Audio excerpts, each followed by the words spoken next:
Mayo 1, kasama rin sa panawagang ng mga manggagawa ang taas sahod sa mga probinsya. At sa Cebu City, tinutulak ng ilang labor group na sila naman ang gawing prioridad ng gobyerno lalo't patuloy ang pagtaas ng presyo ng mga bilihin. At para nga sa iba pang detalye, live mula sa Cebu City, may express report si John Aroa ng News 5 Visayas. John, saan ba sumesentro itong ang pagdiriwang ng Labor Day dyan sa Cebu?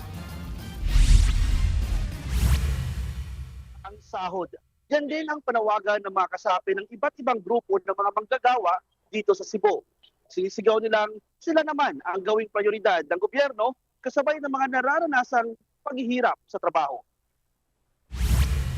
Dito sa downtown Kulo ng Cebu City, idinaos ang kilos protesta ng mga manggagawang Cebuano.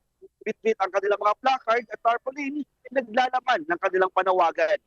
Sumentro ang kanilang protesta para sa pagtaas ng kanilang mga sahod, kanya-kanyang pagpakulo sa mga dalang props at ang mga lumahok sa kilos protesta. May mga malaking 20 pesos na may mukha ni Pangulong Bongbong Marcos at 500 pesos na may mukha ng dating unit team tandem ni PBBM at VP Sara.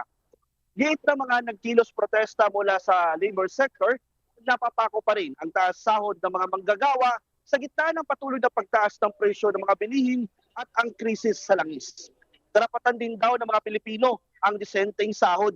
Kaya hinimok nila ang gobyerno 1,200 pesos na minimum wage.